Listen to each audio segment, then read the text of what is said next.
Good morning, everyone. Welcome to another lesson teaching of Torah knowledge. Again, all of this is designed to enhance your life and your children's life to have the life that you always wanted. And first, I want to say as well, thank you to my father, my mother, my brothers and sisters, and my children. And also, I want to say also thank you to Joe, mother, father, his brothers and sisters, also sibling and niece and nephews. Yes. That we're doing this on their behalf as well. That God will bless them and yes. direct them to have the life that they all want. And that's what we all want. Very good. Thank you, Victor. Also, I want to say hello to Gina as well. Oh, and her family. Okay, and her family. Yes. Thank you. Very good. So, yes. Joe, so go ahead. You were mentioning about the other day, special women. And I know they are very special in our life. And how do you relate to that? I mean, as far as the knowledge you know from the Torah, from the Old Testament, and what God's saying about special women. Beautiful. A special woman is considered, remember, you are considered a queen because God is the king and you are his daughter. You are a queen. Now, let's understand what that means, a queen. To do that, let's look at Queen Elizabeth. What do you think about Queen Elizabeth, yes. Joe? Oh, man, she's the best. Yeah, she's very proper.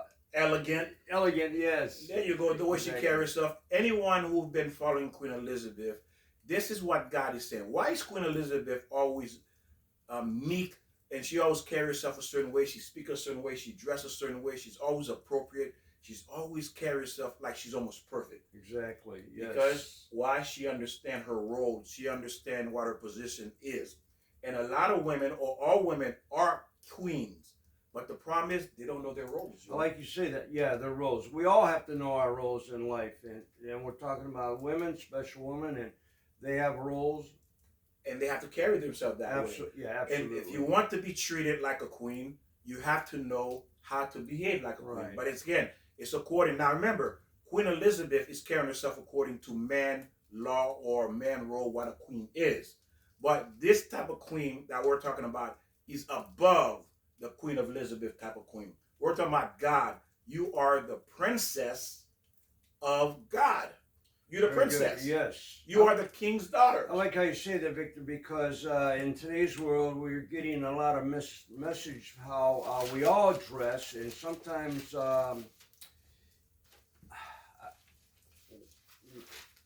mixed message. Well, women dress very not appropriate, and then men look at it, and then we get in the wrong message, and I know I'm going no, you're right. Way that is here. That is right. If you are the queen or the princess of a king, is it appropriate to dress that way? Well, to dress, no, not provocative. Provocative, yeah. Exposing yourself. You're right, Joe. Exactly. Because now you are the princess, and you walking in the street in an immodest way, and every man is fantasizing, looking at you in a way. What does that say? Now also you say you are queen, or I'm sorry, a princess. What about your daughter or your niece? Yes. They're princess, and they're looking up to you to see, is this the behavior of a princess? Exactly. Is this a behavior of a king's daughter? We have to ask yourself that question. So what is it that we're saying one thing, but we're not acting like it? It's a message like we're speaking, well, in the last, maybe in the 10 videos, our children look at us and they mirror us. They see, well, mommy does that, daddy does. I'm going to dress like this. There you go. Exactly. And if you notice, the young girls will imitate their mother, the way their mother dressed, because they grow up dressing this way.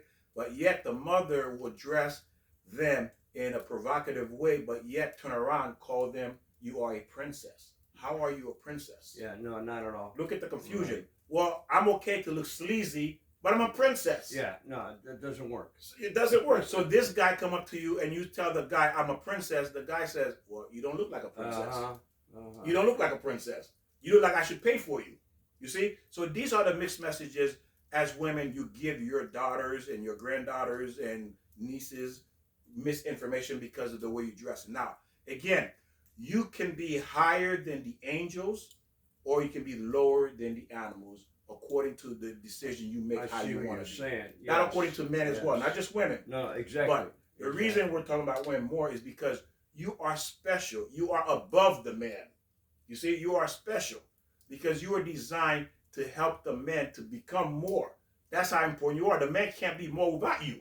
Exactly. We can't be more without you. We are nothing without you. Well, you also mentioned the king's daughter. Explain a little bit more what you... There you go. Good. Okay, the king's daughter means God says, God has a lot of rules in place for a woman. A woman is not even allowed to testify in a court. Yes. Because God says, I forbid for a woman to testify in a courtroom because I will not allow anyone to question and what do the cross-examiner do? They try to make the woman look bad. Exactly. Disgrace her. And God says, no, I'm not going to let you testify because you're not going to be disgraced because you are a princess. That law still takes in place where I think a woman or a wife can't testify against her husband. Isn't that? That is correct. That comes down That's from where it comes from. The Bible, the Holy Torah. Old Testament, the Torah. Yes. A wife is not allowed or forbidden to testify, period. You see? She can't testify. Even if she wanted to, she cannot in a Jewish court. I could not understand that because if somebody does wrong, whatever it is, you can't stand up for somebody who does wrong. You have to testify. But in our laws, I don't know about other countries in wherever, China, Turkey, Italy, is the wife allowed to testify against her husband? Well, we don't know that because at the same time we have to keep in mind these laws are coming from the Torah. This is where these laws are coming from. So men take what they want and modify it to fit what they need. Oh yeah, exactly. That's what they do. Cut pieces out of the Torah to fit what they need into their own society. And we still do that even today. Individuals, we look for that comfort zone. Well, I can do this. It's okay. I'm not breaking any laws, but you do. Yes. And again, we're starting off with the king's daughter because the reason why the women are greater than men. You are spiritually higher than a man could ever hope to be. You are higher than us. Okay? At any given time, you can turn around and blow us out the water in your holiness. This is how special you are. You are unique. There's no other creature, there's no other creation in God's creation that's higher than really a woman. Okay? Well, now, to me, it's a little controversial because now we talk about in the house, the man has the last decision. So I'm a little confused. I don't want to... Oh, no, that's a good question. You go with, okay, why is she greater than the man? Because the man is below. He has to develop himself. And she has to help him to do that. Oh, I see. Okay. She helps him to do that. Okay. Without her, he can't be. Okay. Well, right. You see? Right. So that's why she's greater. Without her, he cannot be. Going back to James Brown. There you go. And without a woman or a girl. Right. Exactly. Right. And this is where the saying goes. Remember the saying? Behind every great man, there's a woman. Oh, yeah. Definitely. Where did that come from? Yeah. The Torah. The Torah. You see, the Torah is showing you how everything fits. Behind every great man, there's a woman, because without that woman who's going to help him to be more, he can never be more. That's why she was created, for him to be more. And more mean to be more like God. For the man to be more like God, he's incapable of being more like God without the woman. This is why. That's beautiful, Victor. So you women out there who's watching this, you need to understand how special you are, how much God protects the woman. Because without the woman, the man cannot fulfill his purpose in this world. He can't be who he was created to be without you. Well, that's, that's true. You see? You have to be above us. Right. You are created to be above us. You are created to push us and motivate us. You are unique. And therefore, you need to dress and act appropriately to be that woman that God wants you to be for that man. Absolutely. But again, now, this is the other problem. The problem is this. If you're a queen, why you go get scumbags? Yeah. Why you get men that's not good? You mean like the bad boy? The bad boys, yeah. Yes. Why do you think the word bad boy mean? What does bad mean? Does bad mean good now? Yeah. I mean, I'm confused. Yeah, that's right. Hey, that's bad, man. No, I am too. Yeah, I'm confused. He says he's a bad boy, but you go get him. Well, he already told you he's bad. What does that bad mean? I'm bad. I'm going to cheat on you. I'm going to abuse you. I'm going to drink. I'm going to do all these things that are going to hurt you because I'm bad. Right. He's got the bad car. Exactly. He goes to bad places. Everything's exciting, and it's like the wrong stuff. Beautiful. So when you go get the bad boy, expect the bad. You're going to get the bad. Don't expect there's going to be smelling the flowers, going to be honeymoon, okay? Because that's part of the package. You want the bad boy? He's going to give you the bad. That's it. And he knows that. Hey, you picked me because you know I'm bad. So don't expect anything different, and they'll try to change me. And that's, again, This is where women go wrong, because thinking that you can take a bad boy and change them. You can't. Well, a lot of that comes from movies. Just think Paul Newman, when he would pick up that scotch and drink it. I mean, that's like an image that guys like to see. And what about smoking? It's like, I want to be that guy. Paul Newman, John Wayne, he's the bad guy, and you want to set that image, and then women are attracted to that, and it goes nowhere. Exactly. At the end, you're just going to suffer, ladies and gentlemen. You're just going to suffer, because that's what's in store for you. What you did, you literally said, I want this bad boy because I want to suffer for the next 5, 10 years with him. Physically, mentally, emotionally, spiritually. That's what you're signing up for. Yeah, you're no good, That's what you're signing up for. Exactly. Yeah, good job, Joe. That's what you're signing up for. These are the heartache you signing up for the next couple of years. You decided to be with this bad boy. Right. And God forbid you have children in this marriage or this relationship. Guess what? You just sign up for at least a lifetime of problems. Because why? A lot of times the children will inherit the father's behavior, which is the bad boy. And now you have 2 bad boys to deal with. 2 bad boys to deal with. One, you left him. You said, well, I'm not with him anymore. Okay, great for you. But you got this bad boy you're raising. Now, I always got to put this in. It goes both ways. That is true. The man can find a bad woman. I mean, we have to understand and learn. That is true, Joe. It goes both ways. But the reason we focus a little bit more, because the woman is higher than the man. Right. And we need you. Right, exactly. We need you. The good guys, the good man needs you for them to become more. And when they become more, you become more as well. Oh, yes. I like that. You do. You become more. When the man become more, you become more. When the man become more, your relationship become more. Your joy become more. Your happiness become more. Your children become more. Everything in life becomes more. You feed on each other. There you go, Joe. You feed off each other. And a man's proud when you have a woman who backs you. My goodness, Joe. Oh, no, you're giving me chills. That is the most beautiful thing there is, when a woman is with a good man and she's backing him up. Like Sarah, Abraham, and Sarah. You see that? Abraham and Sarah was the perfect match. Isaac and Rivka. Perfect match. I have to read that. We'll get into that later. Okay. Yeah, it's long. We're going to talk about it probably in the next video. Mm-hmm. Abraham and Sarah, Isaac and Rivka. The perfect match. Rivka. Okay. Yes. And those are the perfect soulmates, the perfect match.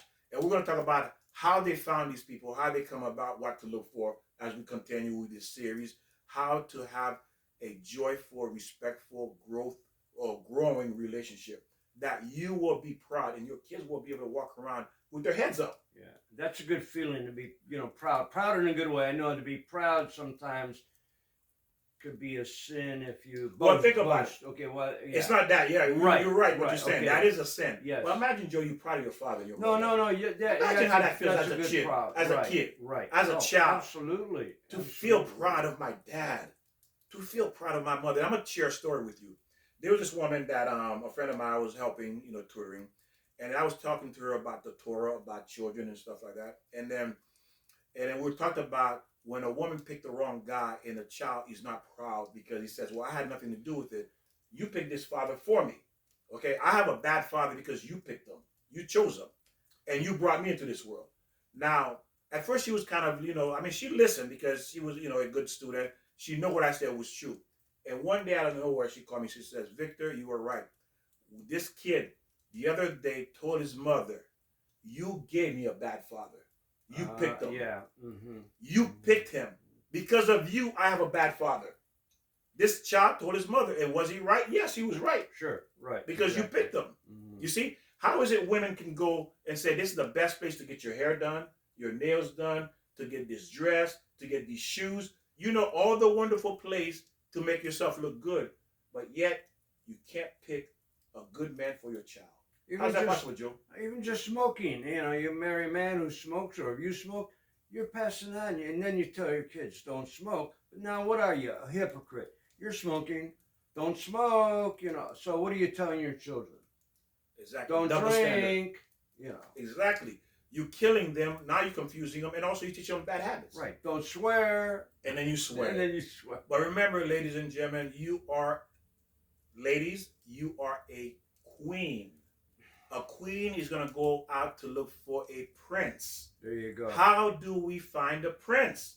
If I consider myself as a queen, then I need to look for a prince, Joe. So I'm not the king, I'm the prince. No, you're a prince, yes. Okay. Because God is the king. There you go. Okay. So you, as a king, Joe, you need to look for a princess. There you go. Yeah. Or as a prince, you look for a princess. There you go. You see, as a prince, you look for a princess. So that's what you are.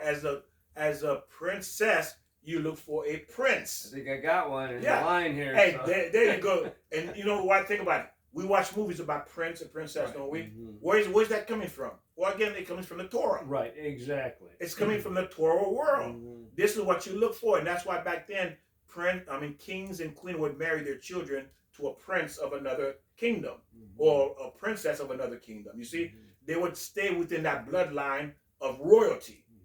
If you are a royalty, which is a princess, you are royalty, then you need to find another bloodline of royalty as well. A prince that is a royalty as well, that has a royalty bloodline. Exactly. Doesn't that make sense?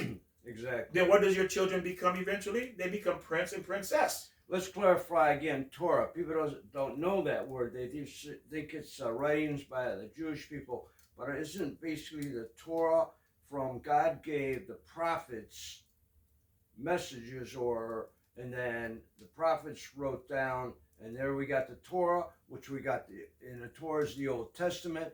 But again, our Old Testament is this big, and the Torah has got 34,000 books. That's correct. So that's why some of the messages I've never heard about. Neither did I, Joe. You're bringing about. I thank you, Victor. Oh, Joe, me too. You know, and the thing about Joe is beautiful about Joe is that he's learning and he's changing. If you listen to this, I'm sure you're listening, you're hearing things you never heard before. Why? Because again, you have this little Bible, which is half of it is Old Testament, which is like really one line, and then the added on, which they added, they shouldn't have added. And then now you're confused because you're going by this.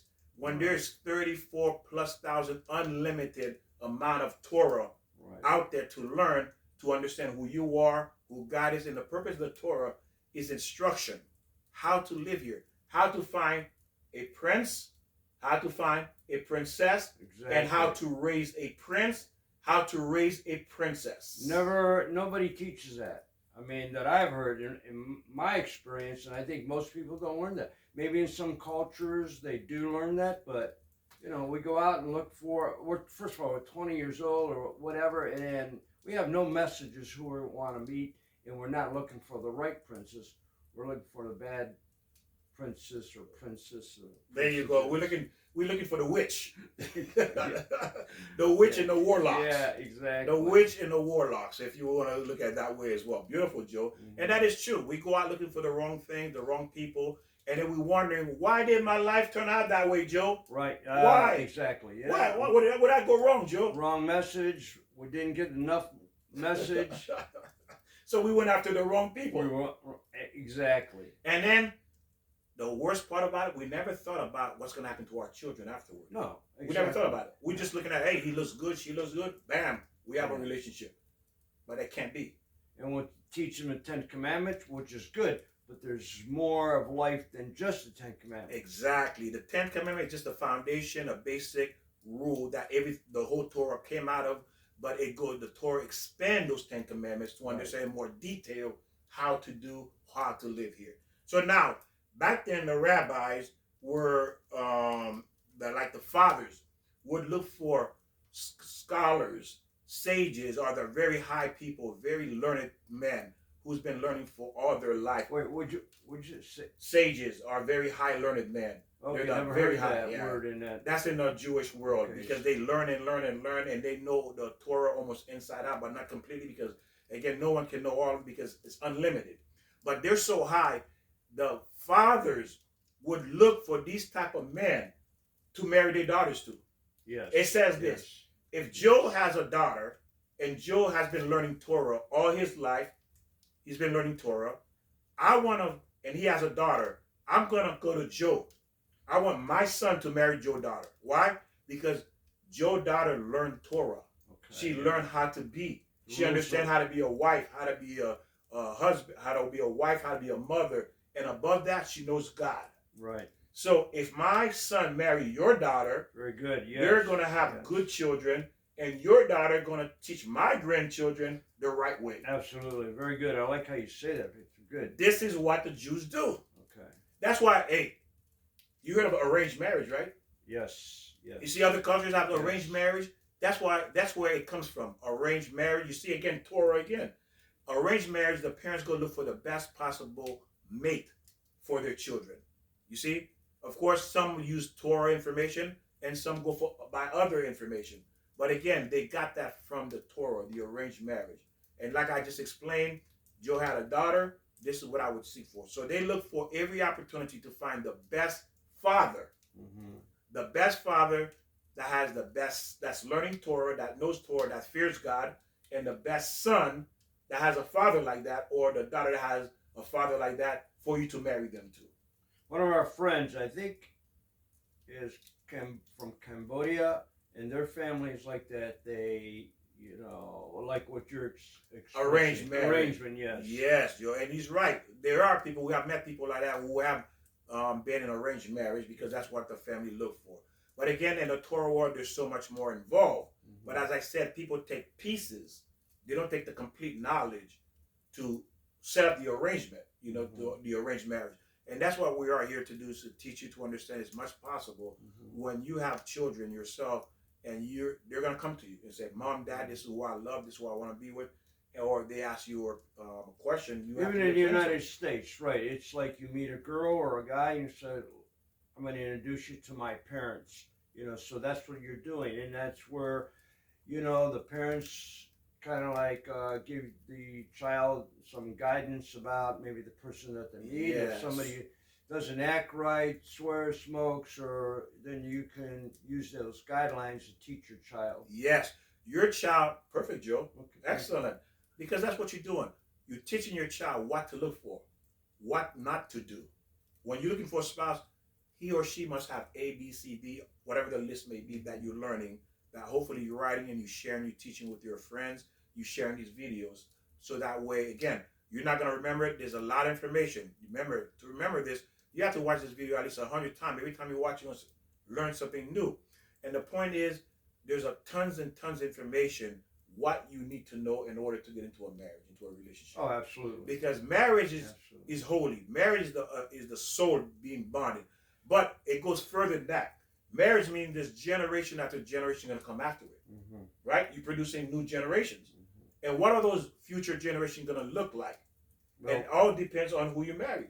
It's happening now. What's going on now? Chaos. Oh, beautiful Joe. The chaos you see today was bad marriage.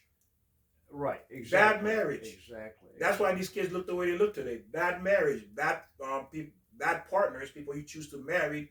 That's why these kids look like they look like today. And when you see children, they see what's happening in the home, so they have to go out and find other friends to compensate for that missing love, missing education, and they find the wrong message from our friends. They're always going to get the wrong education. You know why? If they're not learning Torah, they're going to Torah scholars or people who are learning Torah, who knows about God, who's serving God, who fear God. They're going to be misdirected. They're going to get the wrong information. Mm-hmm. And therefore, you lost your child. If you yourself don't know, you're just raising them like what we're going to get into. A person who doesn't learn Torah is called a Bema. Bema. Oh, Bema. Bema. Bema means animal. You're nothing more than an animal if you don't learn. Because why? Mm-hmm. You're not being what you were created to do. And this is what we're going to get into. Now, the Torah says, do not marry to a daughter of a vermin, insect. Okay, meaning that what they're talking about is an ignorant person. An ignorant person means someone who doesn't learn Torah, who doesn't know nothing about God. So because they're ignorant, the husband is considered a vermin, and the wife is considered an insect, and then the daughter is considered a bema, which is an animal. Okay. Mm-hmm. Because what did she learn from the parents? Mm-hmm. The father's a vermin, the mother's an insect, and the daughter is what? An animal. Meaning that you raise an animal. Right. You see that on the freeway, you see that in the stores where people are not paying attention to what they're doing. They cut people off and then give you different signs of whatever, and then that's people who don't love God. Yes. Don't understand the Torah. the Old Testament. You have to read your Bibles, read your Old Testament. That comes from the Torah. Yes, beautiful, Joe. And again, you want the proper education, you want happiness, you want to be able to make decisions knowing that you made the right decision. There's only one right decision, that's God. I'm going to tell you, since I started learning Torah, because I had so much questions, I was lost. And I was always fearful, am I giving my son and daughters the right information? Am I portraying as a husband, as a father, am I showing them the way they're supposed to be? You know, that was always a problem for me. But I didn't have enough information. I did not know, which way to go to. But thank God, he guided me on a lot of things so I didn't make the mistake that most people have made in terms of they have horrible children, difficult children, challenging children. How many times parents will say to their child, why'd you do that? How come you know better? No, you didn't, because you didn't teach them. Yes. Why'd you do that? Why'd you hit that kid? Why'd you slap? Why'd you say that word? You taught them. And how did they teach them, Joe? Like you said, you throw them in front of a television. Yeah, there you go, exactly. Here, that's your teacher. There you go. There's going to be your teacher for the next 18 years. For the next 13, 15 years, this is your teacher, the television. Now, eat your cereal, go learn. Yeah, exactly. I'm done. Is that a parent? No, not at all. That child is doomed. He or she is doomed. Selfish parents. You killed them. Just worrying about yourself. Yes, go in front of be a baby. TV is a babysitter. There you go. And you always said TV is a babysitter, and that's selfishness. You don't love that child. That's not love. Love shows you concern, and love means giving somebody the right information. That's what love is. If I hate you, I'm going to give you the wrong information. Exactly. But if I love you, I'm going to tell you the right thing. I mean, what do we grow up, my generation? Three Stooges, Bugs Bunny, you're slapping around people. And you think it's normal. And it was funny. So you think you do that. You hit somebody, whatever the Three Stooges did, or any of those cartoons, we learn from that. And beautiful. Now we're going to continue, like we're saying, about the kids learning. And then the father's called vermin, and the mother's called insect, and the daughter's called a bema, meaning an animal. It's not that because these people are actually, yes, because, and I will get to that word that's coming from why you're an animal, because you don't learn Torah. Now what's happening is this: the father is working hard, and the mother's working hard. The father says, you see this big $1 million house? Because I work. You see this fur coat your mother has? Because she works. You see this BMW we have every year? We have a new BMW, a new Mercedes. We change houses. We have 5 houses because we work. We work. We're not saying God's word is not true. We're not saying that. But what we're saying to that child is, Joe, look, God's word did not help you get this. Right. Exactly. It's my hard work. Exactly. So we know it's there. We know it's, but it's only for heaven. It's only good for heaven. God's word is not good for here. It's only good for heaven. What's good here is we work hard. How many people you know in media, Joe, that's movie stars, that's rich? What kind of life do you think they have? No, right. It's just chaos for them. It's just money. It's material things. I got to get more. I got to work harder, and it's not right. And we envy these people. We thinking that they got it going on. They know what they're doing. But if you look at them, some have been married 100 times. They've been married. Yes. They're unhappy. Yes. You know, the only thing that makes them look like they know what they're doing is because they have money. But they're miserable people. But we want to emulate miserable people. There was a case with Johnny Depp, and I can't remember his wife, but it was so bizarre. If you look at that case, that's exactly what you're talking about. These people are suing each other for, I don't even know what it was about, but if you see that case, it makes you wonder. But that's where we're going. That's where we're all going. It's about the money. Yes. It's not about the respect. Where's my dinner? I made this money. I built this house. Where it's just chaos. We don't learn anything. And then the thing is that because we taught our kids nothing of God, because we forget that we are spiritual, we forget this is not our permanent place, we're not going to be here. We're only here for a short time. And the only way this can work is because God gave us a physical body and placed the soul in it to do work in this world. And what is the work? To work on ourselves, to work on our midot. Midot means character flaws. We all have character flaws we need to work on. Absolutely. And if you go into a marriage with character flaws, I'm a liar. You think I'm going to have a successful marriage, Joe? No, not at all. I'm a cheater. No, no, absolutely not. I beat up the women. How can I have a successful marriage? That's a character flaw. Exactly. How can it work? Or I ignore people. I ignore the woman. How can this marriage be successful? And it goes on and on. You get divorced, same thing happens. You don't learn. Nobody learns. There you go. Nobody's learning. So you're here to fix these things first, and then you get into a relationship because now you have something to give. When you go into a relationship without fixing your character flaw, you're not going to give. You're going to destroy. You're going to hurt. You're going to bring harm to people. Right. That's what you're going. That's what you're going to do in this marriage. You see, you're going to hurt your spouse. How does it feel? Think about it. When someone you think you love and does something to you that hurts you, that stays with you. Why do we stay angry at our spouse? The reason we stay angry at our spouse almost forever is because they probably were our soulmate. And what happened is the soul been destroyed, been hurt, and we can't get rid of that pain. Because that pain is not in the flesh, it's in the soul. And this is the damage we cause to ourselves. We're damaging the soul. And the body only expresses the pain of the soul. That's what the body is there for. To let you know the soul is sick. But we go into something we have no idea. We think we know just because we're born male, we're born female. Hey! Yeah. I know what marriage is, Joe. Yeah. No. Is that true? No. We don't. No, we learn more about science, math, and English, which is good. But you don't. I was never taught marriage when you get into marriage to do that. We're not taught that.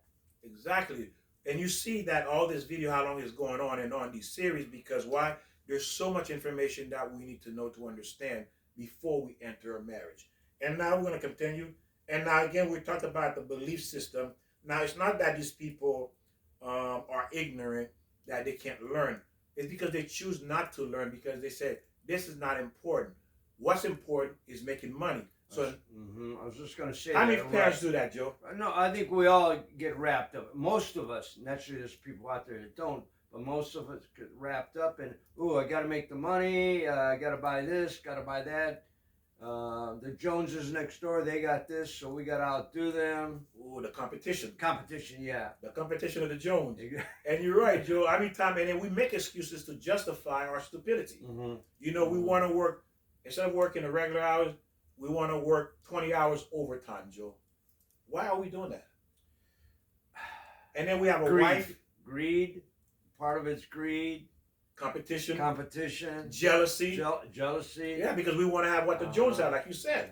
You see, so because of jealousy, and she comes to you and says, Joe, my friend, her husband just bought her a new diamond carat ring. You know, what, 18 diamond, 18 carat, whatever double ring. Hard, double hours. How come I don't have one, Joe? Yeah. And she comes to you. Okay, darling, I'll get you one. That's a bama. That's right, a bama. Right, that's an animal. Because she's not looking at anything else except materialism. You see? So she's going to push you as a husband. She's going to push you, Joe, to try to keep up with the Jones. How come we don't have a new BMW, Joe?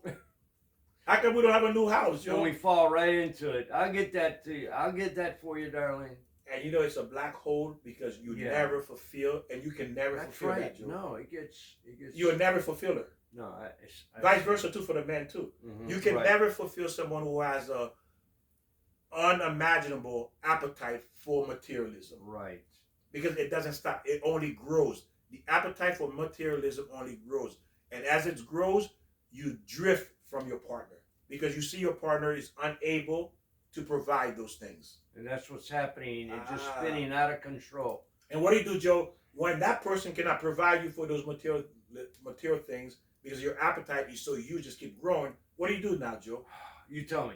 You leave. You find somebody else. Right. You find somebody else who's going to give it to you. Exactly. You're going to find somebody who's going to feed that beast. That's right. That's going to feed that black hole. Right. That's going to feed that unquenchable appetite for materialism. Good one, Victor. Yes, exactly. Because I heard you say it. You talked about it to me. That's why I'm bringing it up. Right. Exactly. Yeah, because that's what you said. Yes. You know, these things, because people will leave another person because the appetite for materialism cannot be quenched. It can never be.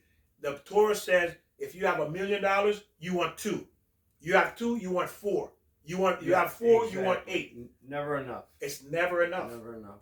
So when you marry a behemah, which is an animal, which is a woman, of course men too, she's gonna want these material, and it has nothing to do with really self-improvement and creating a beautiful, healthy marriage for you and her and for the children. And the worst part, she's not being the queen, or she's not being the princess.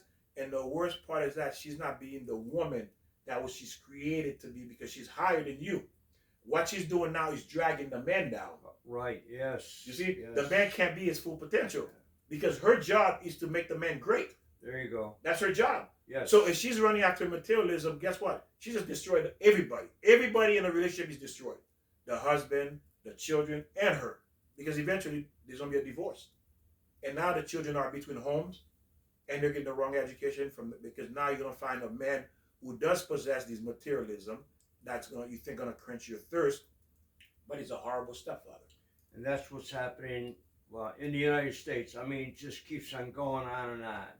Yes. And then that's the thing. So now what the problem is that we're continue to feed on that materialism, and then we define success as the more materialism you have, that is success.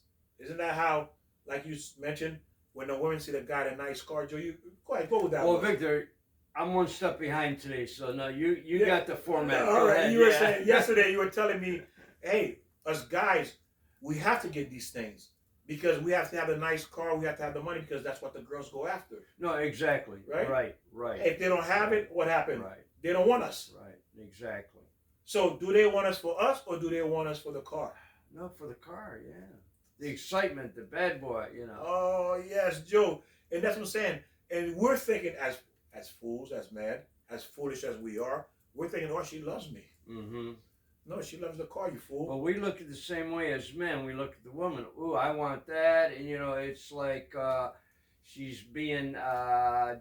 runaway model. Right. Yeah, there you go. We call it arm candy. Arm candy. Yeah, we want to show our friends, hey, look what I have. I'm walking in. But little do you know, she's ready to cut your throat. No, yeah, exactly. Because she's not with you. What can I get from the relationship? Absolutely. It's all about me. What can I get? Beautiful, Joe. Beautiful. Now we're going to get into you did not work on. Okay, what happened is you're here to work on yourself, and then because man must work on himself to become a human. If you're not working on yourself learning Torah, you really basically is an animal. That's what the Torah is saying. You are an animal. And now we're getting into what does it mean a behemah? What does it mean she's an animal? What it's saying is this. When a woman or man sin, when you sin, there's an aura around you. There's a holy aura around you, and that holy aura is an image of a man, an image of a woman. And then when you sin, that aura around you turns into an animal. Mm-hmm. Turns into an animal. It turns into an animal. Now, I didn't want to get into this right away, but yes, we're going to get into it so that way you can see. Because sin makes you into an animal. And it comes out. You can see people that are sinful, and they're sinning, and then they turn into that. You told me there was somebody you know. There's someone that you know when she sinned, she didn't look the same. Remember you were telling me? Yeah, I did. Exactly. There's a friend that you knew? Exactly. Can you give me some example about this friend? Victor, you're on a good roll. Let me listen All right, to you. okay. Okay, well, I'm just saying what Joe said.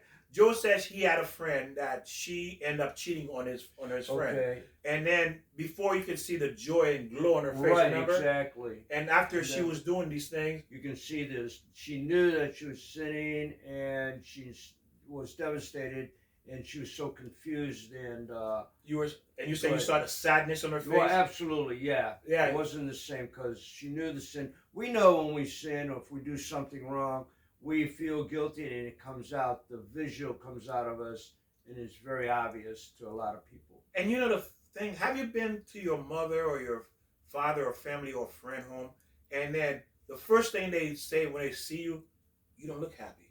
Yeah. How do they know, Joe? Exactly. Yes. Even if you're pretending to be happy. Right. Because the aura. Right. The aura of the human is gone. And now you have an aura of an animal. So now the animal is being expressed externally through your face. They say you don't look happy because it's a sin you committed. Emotion really just and then you get stressed out, and it all turns into, and we see it too. You look in the mirror and you go, you know you're stressed out, you're overtired, or whatever the case may be, you know you sin, and then you see it in your own face. Yes. if you can see in your own face. Right. But it's usually other people can see it. Exactly. We try to put a fake smile. Women put on makeup to try to hide behind that pain or that sin, whatever it is you cause, and people can see through that. Not only through your face, but also through your mood, the way you interact. They say you're not being yourself today, right? You heard that before, Joe. You're not. Well, yourself I today. remember going to work, and I just had this coworker. Didn't really know him, but we met up and we were talking. And I came in one day, and he goes, "What's the matter?" I go, "Nothing." Why? He says, "I can see something's bothering you," and it was. But I was so impressed that this individual, he doesn't really know me that well, and he's caught that, and I just go, "Wow, you're right. I'm upset about whatever it was." So you do show it, you do express it, and sometimes we try to hide it, but it comes out because you're sad. Yes. The soul is sad. When the soul is sad or disappointed, is hurt, anxiety, whatever the case may be, any negative feeling is going to be expressed through the physical, the outside. So the soul is inside, is going to express it externally. And why externally? Because somebody has to bring it to your attention. We know something is wrong. Okay, so that's how we can read the soul. How many times you even wake up in the morning and during the whole day you go, I just don't, something's wrong. I'm feeling depressed. And sometimes you don't even know what it is, but it's something in your subconscious mind that you remember that either you did, somebody did to you, and you feel sad about it. Beautiful. And now let's go into why you can see the soul is expressing what it feels through the external, through the body, which is the body. And the body is just showing the reflection of what the soul is feeling inside. That's why you say parents can look at their kids and say, hey, what's wrong? You yeah, see? Exactly. Because that's the soul, ladies and gentlemen. You're seeing the soul of your child is in disparity, is in distress, is anxiety, is hurting, whatever that may be, or your depression, we talk about. So these things are being expressed because the soul is feeling that. And Joe, we talked about that. The only way, there is no medication, there is no doctor, there's no therapy, there's nothing that can help the soul because the soul cannot be seen or touched. The only thing that helps the soul, Joe, is the Torah, because the Torah is created to feed the soul. The same way food feeds the body, right? The Torah feeds the soul. You see, you have to have both nutrition. Get with God, talk to God, listen to His rules. We all know it. Just follow that path. Beautiful. Apply it to your life. If the same way you eat 3 meals a day, you should be learning Torah as much as you can. Why? Because the Torah applies to your soul. If your soul is unhappy, guess what? It doesn't matter how healthy your body is, your health is not going to be better. You feed your body because it needs nutrients, protein, vitamins, also your spirit, your mind, your soul. We have to give that energy and nutrients and information. And you said it earlier before we started this lesson, is that it's a sin not to take care of our bodies. Oh, absolutely not. God gives you this great gift, and then you destroy it with even stress, overwork, and not mentioning, drugs, smoking, alcohol, abuse. Yeah, abuse. Exactly. Yeah, beautiful, Joe. And that's what I'm saying, Joe. Joe understands it. He's lived it. He's doing it. And Joe has been working on himself for at least over 20-something years. Mm-hmm. He's been learning. This is why, Joe, he can understand it. If you're understanding it, that's good. If you're having a difficult time, it's okay. Be patient. But you got to keep learning because it's a lot of information. It's a lot of data. In time, you're going to start seeing the connection. But it's going to take time. It took me at least minimum 5 years for this to start making sense to me.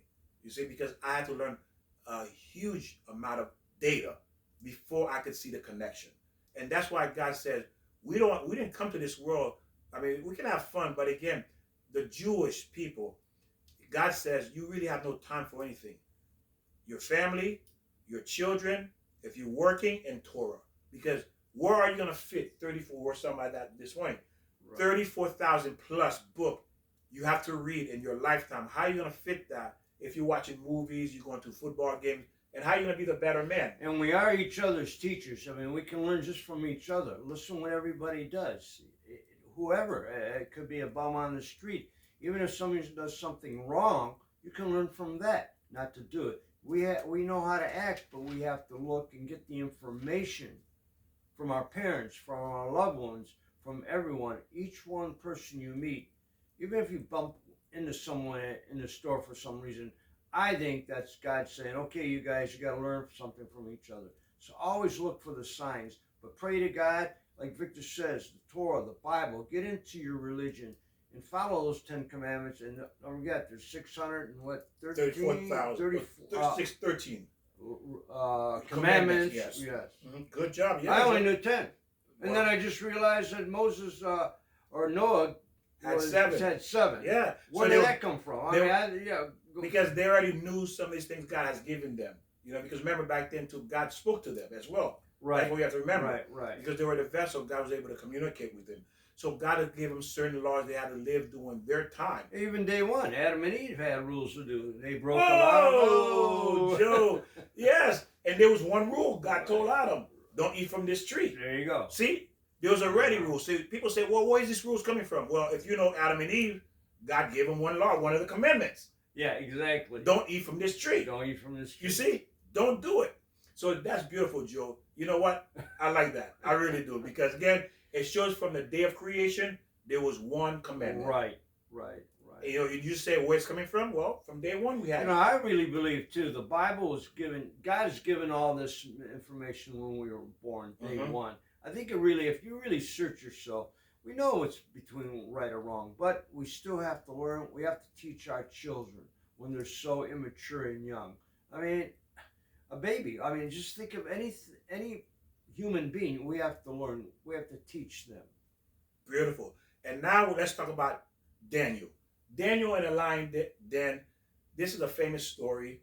What happened? The king wanted to destroy Daniel, and he wanted to feed his lion and then use Daniel as food, as a beautiful, juicy steak for the animals, right? So we all know about Daniel pretty much. So what happened now? Everybody understand, when they threw Daniel in the lion's den, the lions did not do anything to Daniel. They're not harming. And the question is, was it God protecting Daniel? Was it a miracle? What really happened?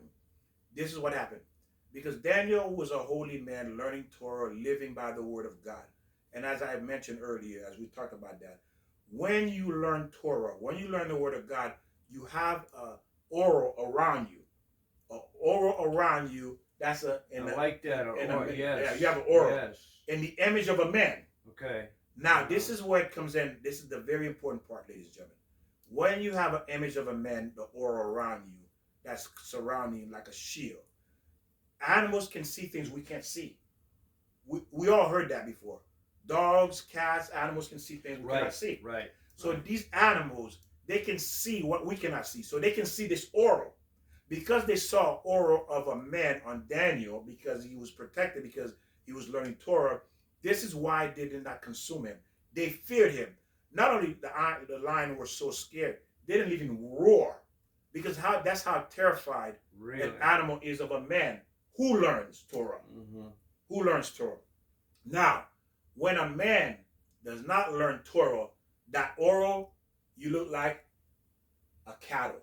You look like a cow to the lion now.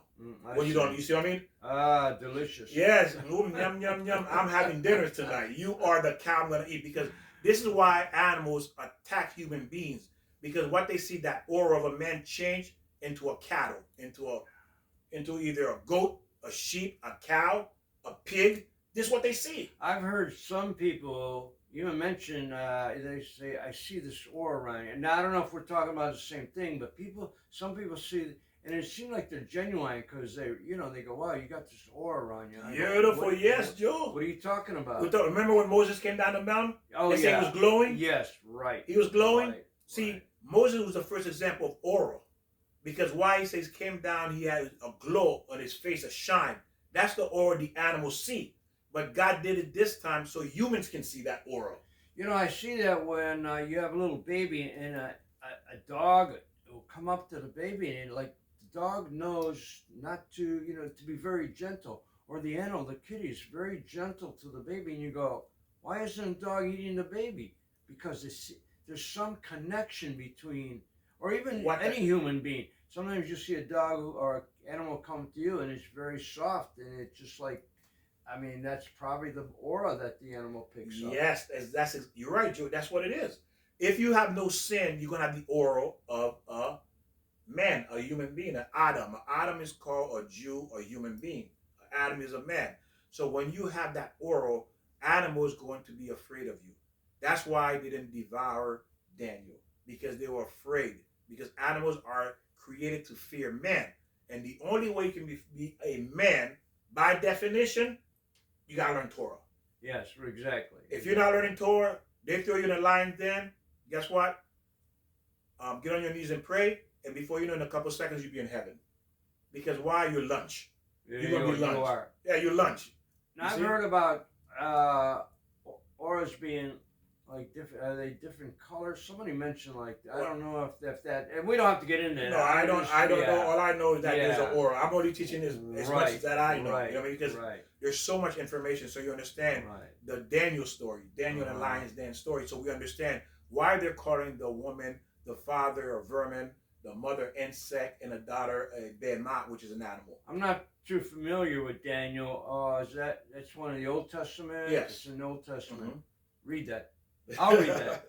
And then now, Daniel, I mean, people don't know that. Yeah, Daniel and Lion. Very few people know. Well, yeah, but I think it's a popular story. I'm not sure. But again, like I said, not most people. I remember that, but just bits and pieces, you know. Mm-hmm. I think it was even on a movie. I don't know if it was 10 Commandments or what, but that was in it. But, you know, we hear bits and pieces. I have no idea really what this story is like true, you know, except what you expressed. Amen. Explained. There you go. And now let's look at what happened with the spoiled child, because it can never be more. When you spoil a child, it can never be more. How many child you know that's spoiled? And God forbids that. It is forbidding for you to spoil your child. It is forbidden. You know what? That's ugly looking. Oh, Joe, give me some example, Joe. Oh, I mean, wow, good. You seen some, yeah. Put me on the spot, Victor. No, okay, you say it's ugly. Yeah, Mom, I want this now. Where is it? You always give me. It's like, yeah, you want something. The child is spoiled because if he doesn't get it because you always gave it to him, he expects it now. Exactly. Whenever, on demand. On demand, yeah. There you on go. demand. Mom not feeling, say, I don't care. Mom, get up and cook me lunch. And then what happens? Starts crying. Hey, I don't want that. Working on the something. How about in a store, Joe, when you see the kids kicking and yelling and screaming, hitting the mother, running away? Where's that coming from? Yeah, spoiled. God said you spare the rod. Ooh, everybody knows that. Oh. You spoil the child. You spoil the child. But not only you spoil the child, Joe, God says you're going to have a headache for the rest of your life. Well, yeah, well, sure you do. I'm going to make this kid beat you emotionally, mentally beat you, because why? You will never have a day of rest. You will never have a day of rest. I see people now in the audience going, whoa, that's what happened. And you know, something you don't even realize it. You want to give your kids everything because you love them, and that's fine, but you got to understand what you're doing. There you go. Beautiful, Joe. And to understand what you're doing, you need Torah, because it's the only way it's going to guide you. Yeah, you got to learn. Like I said, these videos, learn, listen to these videos, repeat them, replay them, share, talk to your children about it, discuss it, listen to with them, and then have them ask questions. You ask questions to see what they're learning. But more particularly, you better learn, because why? You can have this information to help them when they come to you. There is no greater feeling when my kids call me and ask me a question, you know, and then it's usually a difficult question they don't know. And it's easy for me, you know, not for bragging or anything, because I've learned and I was able to answer it. And it's a great feeling to know I gave my children the right answer. You know, the right answer according to the Torah, according to what God says to say and do. Let me ask you this. Sure. When your kids acknowledge you, do they say dad, pop, father? They call me dad. Okay. I mean, I don't know why I'm thinking, well, I got something to talk about in another session. Okay, that's right. They call me dad. Hey, dad, how are you? Yeah. And then again, you have to remember, we have to teach our children, you know, how to address us as well. Again, all that is training.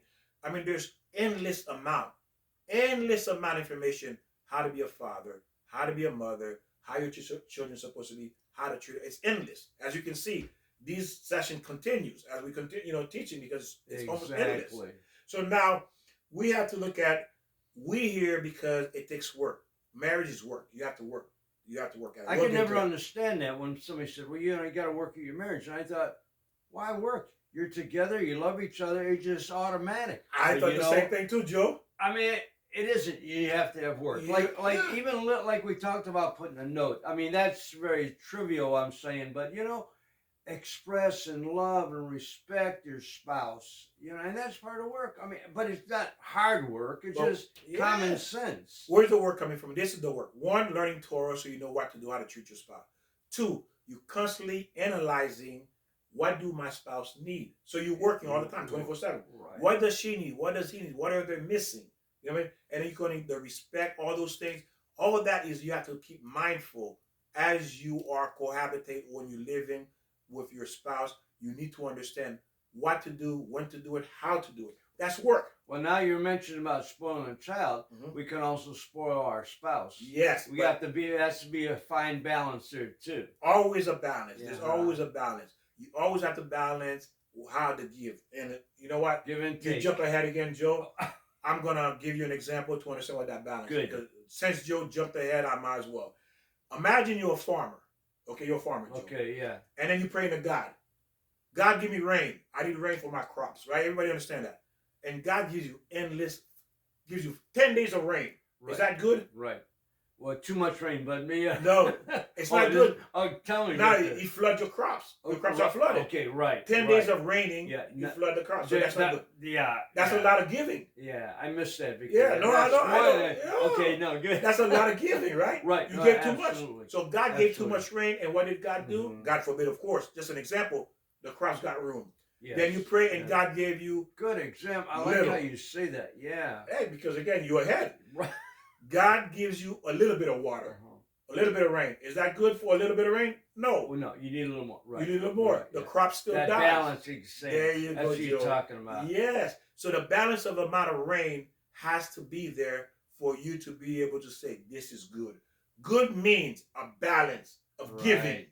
Right. A balance of giving. And you have to appreciate that, you know, if your parents give you something or your spouse give you something, there's appreciation that you have to acknowledge to them. Yes, and a balance of giving, knowing when do I give my husband this? When do I give my wife this? When do I talk to my husband about that? When do I talk to my wife about that? Yeah, you see? Exactly. Do I say this? Do I say that? Is this appropriate or this not? So it's a constant work. And as you constantly work on it, it becomes easy. Then it becomes normal. You see, it becomes normal eventually. Then it becomes like, do you think about, Joe, when you wake up in the morning, should I or shouldn't I brush my teeth? Yeah, exactly. Do you think about that? No, it's automatic. There you go. There you go. So when you learn and learn and learn Torah, it becomes normal because you apply.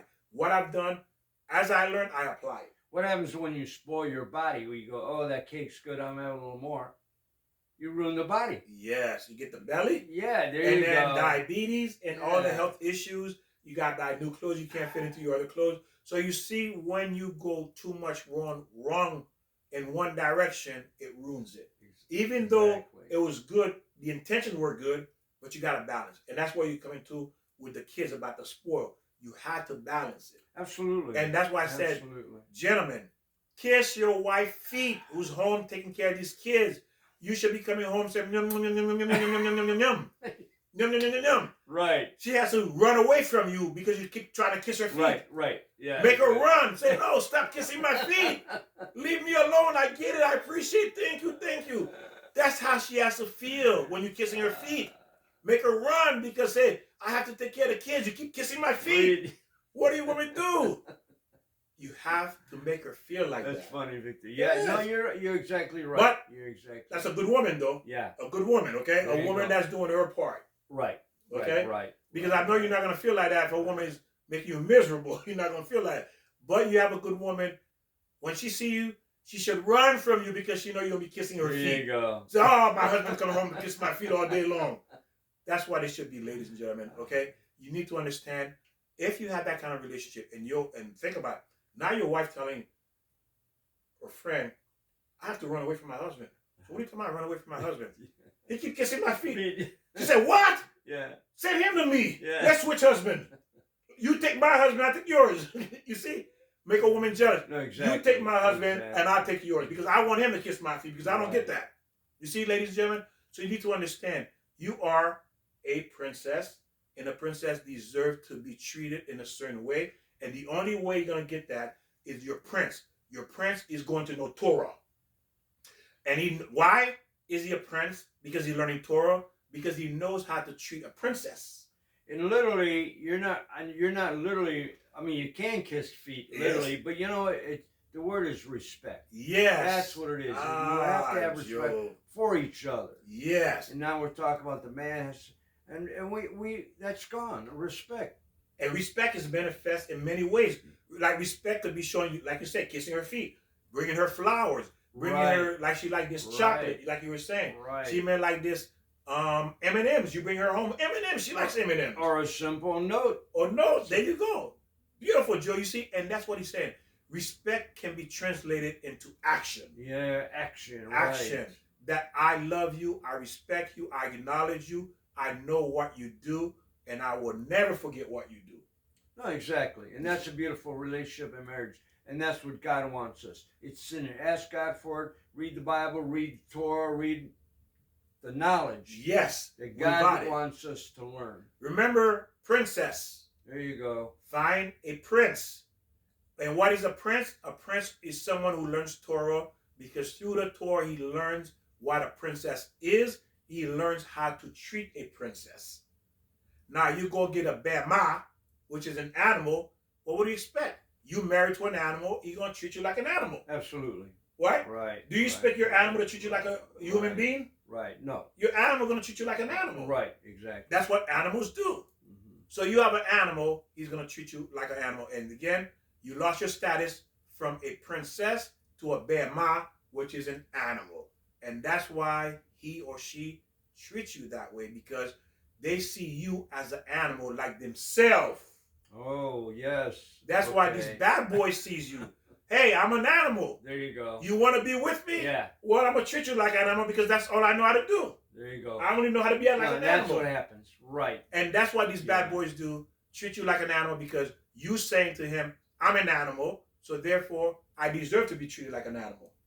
You see? When you don't learn, this is what you're doing and not realizing it, and you're teaching your daughters to be like an animal, to go look for an animal, so that animal can treat my daughter like an animal. There you go. Yeah. That's what you're doing. Doesn't work. Doesn't work. You're running into trouble. And then you produce animals. Yeah, you're right. You produce animals on top of that. Absolutely you would. So everybody's an animal. Yeah. You got 5 little pigs in the house. Well, look what's happening in the world. 5 little pigs running in the house thinking they're humans. Yeah. 5 little pigs running in the house thinking you're human. And wondering, these kids act like pigs. Yeah. Why? Because they're animals. Right. Exactly. They have no respect because they're animals. They act like animals. They act like pigs. Why? Because you went and marry a behemah, a man or a woman, and they're animals. Now 2 animals get together, procreate, create little pigs, create little cows. They act like it. There you go. And now strangers come to your house, family come to your house, your kids out of control, they're cursing you, doing all this. Animal.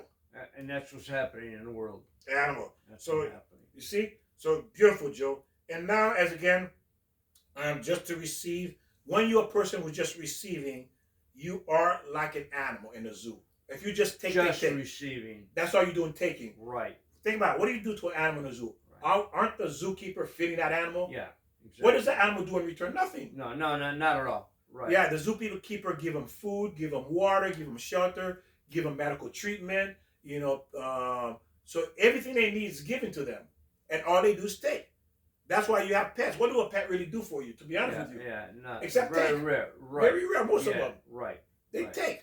They take. You know, they really take because you do more for them than they do for you. Right. You know, and look how much money you spend on them on top of that. Yeah. My cat this morning. Oh, gotta feed it. Want something. Always lunchtime. Gotta feed it. And you know what the Torah says? The Torah said when you have a pet, you actually the pet. The pet is your master. That's right. The pet is literally the pet is your master. Right. Because what happened is when you have a pet, you cannot eat before the pet eats first. The pet has to eat first. The pet has to get medical treatment first. You see, the pet come before you.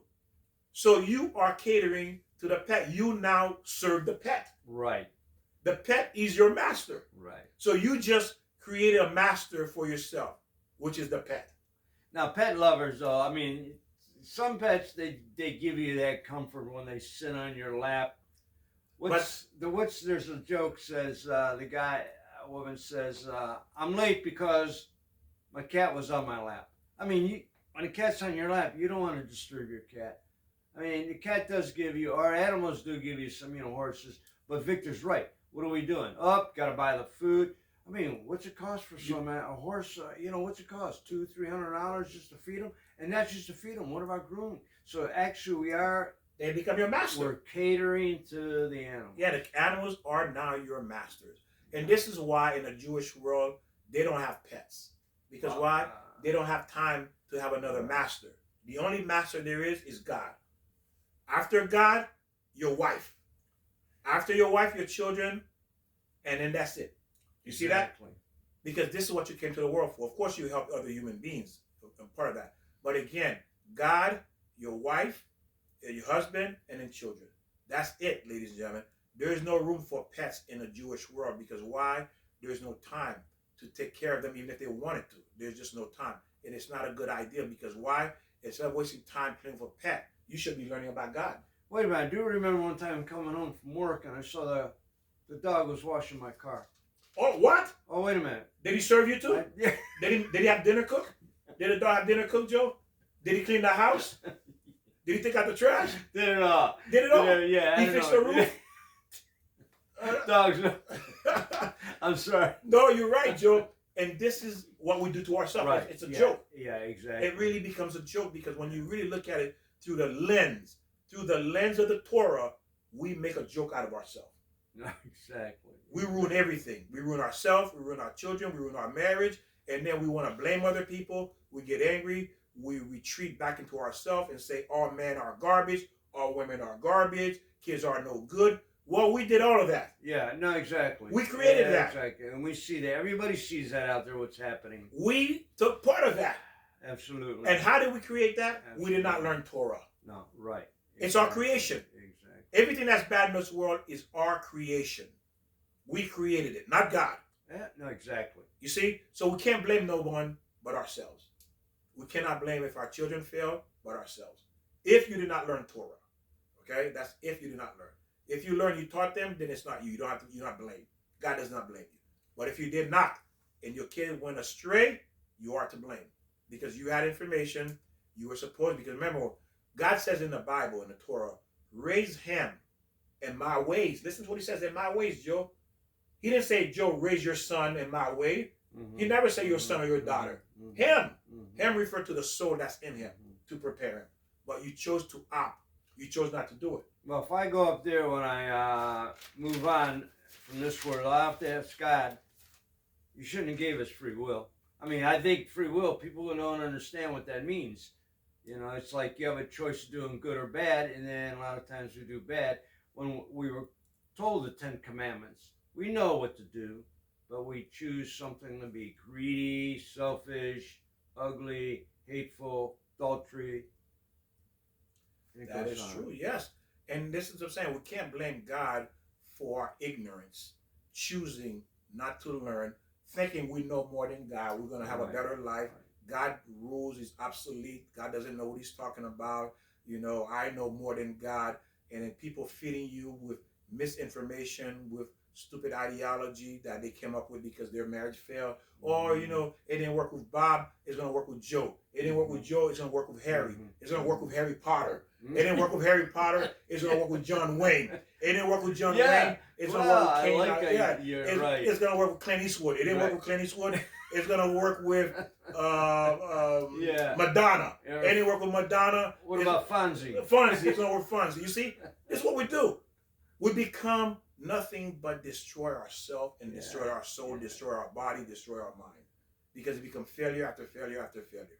When God says, I already gave you the roadmap to success. And it's not that hard. And it's not that hard. Yeah. And the thing we make it hard. You make your bed, you lie in it. I mean, really. Exactly. All of us learn, we fall down, but you got to get back up and forgive yourself for your sins and just move on and learn from the lesson. Yes, learn from the lesson. Learn. So you can teach your children what to do. There you go. So again, we're going to close here because I know it's going long and we'll continue this session. And I want to say thank you for all of you watching. Subscribe. So when this video is posted, you'll be able to get immediate alert and know it's online. You can view it and listen and learn from it and help yourself to help your children to have a successful marriage. Even if you failed, It's okay. I mean, it's not okay because no one wants to fail marriage because everybody marries fail. Learn feel like from that and don't fail again. Try not to fail again. So if you're planning to remarry and you want to help your children marry, learn from what we're teaching you. What do you have to say, Joe? Thank you, Victor. What do you want to add to that, Joe? The only thing, do I look fat in this shirt? Victor? Joe, you look good. You look good. You see, you look good. And that's what you make sure you tell your spouse. Thank you, ladies and gentlemen. And we'll see you next time. God bless. Bye-bye. You can cut that out.